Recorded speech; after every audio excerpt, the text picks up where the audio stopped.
तो नमस्कार दोस्तों, देखिए हमारा जो धरती है वो सूरज के चक्कर लगाता है और हमारा चांद धरती के चक्कर लगाता है और हमारा ये पूरा सोलर सिस्टम मिल्की वे गैलेक्सी का चक्कर लगाता है। और इससे छोटे स्तर पर जाए तो धरती पर बारिश होता है, मौसम बदलता है, जीव जन्म लेते हैं, मरते हैं, हवाएं चलती हैं। तो ये सब जो घटनाएं हैं इनको हम प्रकृति के नियम कहते हैं। तो पहले जमाने के लोगों की बात करें तो उस समय लोगों को ये नहीं पता था कि हवाएं कैसे चलती हैं, पृथ्वी कैसे घूमता है और भी बहुत कुछ। तो उस समय ये सब जो घटनाएं हैं, इन सारे घटनाओं को उस समय के लोग किसी अलौकिक कैरेक्टर से जोड़ देते थे और उनका मानना था कि ये अलौकिक कैरेक्टर इन सब चीजों को कंट्रोल करता है। तो अलग अलग जगहों के लोगों की सोच अलग अलग होती थी, इसलिए अलग अलग जगहों के लोगों की मान्यताएं भी अलग अलग होती थी। तो उसी से और भी कई सारे अलग अलग अलौकिक कैरेक्टर्स बने और उसके साथ कई सारे नियम भी बने। फिर धीरे धीरे जब लोगों का ज्ञान बढ़ने लगा, लोग अवैज्ञानिक से वैज्ञानिक की ओर शिफ्ट होने लगे। फिर धीरे धीरे लोग इन मनगढ़ंत कहानियों को कहानी ही मानने लगे। हाँ, वो आज भी बहुत सारे लोग इन सारे कहानियों को मानते हैं, सच मानते हैं, उनकी बातें नहीं करेंगे। हाँ, अब देखिए लोगों को ये तो पता लग गया कि सूर्य ग्रहण के समय सूर्य को कोई भेड़िया नहीं निकल जाता।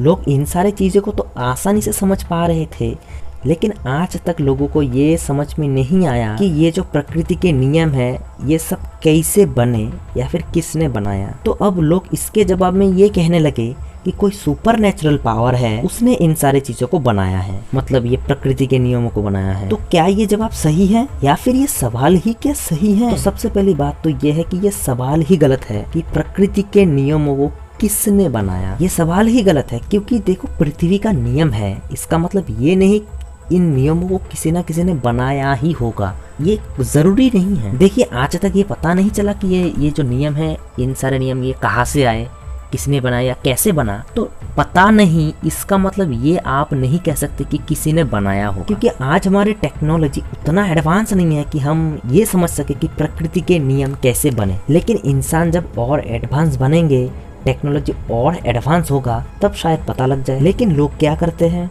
जिन चीज़ों के बारे में इनको नहीं पता, उन सारी चीज़ों के साथ ये भगवान को जोड़ देते हैं और उसे सच में मानने भी लग जाते हैं। भाई लोग एक बार ये सोचते तक नहीं कि वो लोग जिस भगवान की पूजा कर रहे हैं, जिस भगवान के ऊपर इतना टाइम, इतना पैसा लॉस कर रहे हैं, नष्ट कर रहे हैं, क्या उस भगवान का होने का कोई प्रूफ है भी? क्या सच में भगवान एग्जिस्ट करता भी है? इन सारे बातों को वो लोग नजरअंदाज कर देते हैं। बस लोग ये सोचते कि इतने सारे लोग मानते हैं तो जरूर होगा ही, हम भी मानते हैं। और हाँ, कुछ लोग ये कहते हैं कि भाई देख, इतने सारे लोग भगवान को मानते हैं तो भगवान होगा यार, वरना इतने सारे लोग क्यों मानते हैं? तो देखिए सबसे पहली बात ये है, इतने सारे लोग भगवान को मानते हैं इसका मतलब ये नहीं है कि भगवान सच में एग्जिस्ट करता है। देखिए जो सच है वो सच ही है, चाहे 1 करोड़ लोग माने या फिर 1 लोग माने। क्योंकि देखिए आज से कई सालों पहले लोग ये मानते थे कि पृथ्वी गोल नहीं है, चपटी है। तो देखिए उस समय इतने सारे लोग मानते थे कि पृथ्वी चपटी है,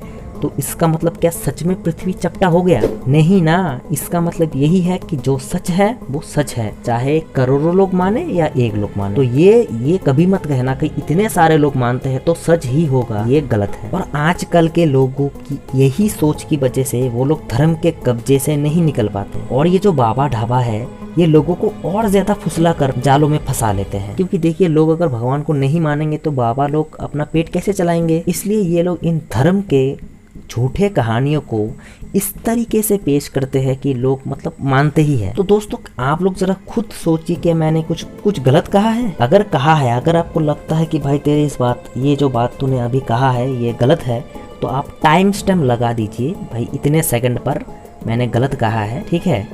कमेंट करना। और एक बात कह देता हूँ, मैं किसी के भी धर्म को टारगेट नहीं कर रहा और ना ही करता हूँ। मैं सिर्फ सच बताता हूँ और सच बताते बताते आपका धर्म झूठ साबित हो जाता है तो इसमें मेरी क्या गलती? अब आप जरा खुद सोचिए, आप सच को मानेंगे या फिर अपने धर्म को मानेंगे? तो प्लीज कुछ उल्टा पुल्टा कमेंट मत करिए। तो दोस्तों अगर आपको ये वीडियो अच्छा लगा तो वीडियो को लाइक करो और अच्छा नहीं लगा तो डेफिनेटली करो। और ऐसे वीडियोस देखना पसंद है तो सब्सक्राइब करो। यूट्यूब कब तक मतलब रिकमेंड करेगा तुम्हें। और बेल आइकन भी ऑन करके रखते हैं और नोटिफिकेशन आए तो वीडियो को देख लेना, वरना बेल आइकन ऑन करने का मतलब ही क्या रहेगा। और अपने उन दोस्तों को भी शेयर करिए जो अंधभक्ति की तरह इन सारी चीजों को मानता है। तो आज की वीडियो में इतना ही, मिलेंगे किसी एक नए वीडियो के साथ।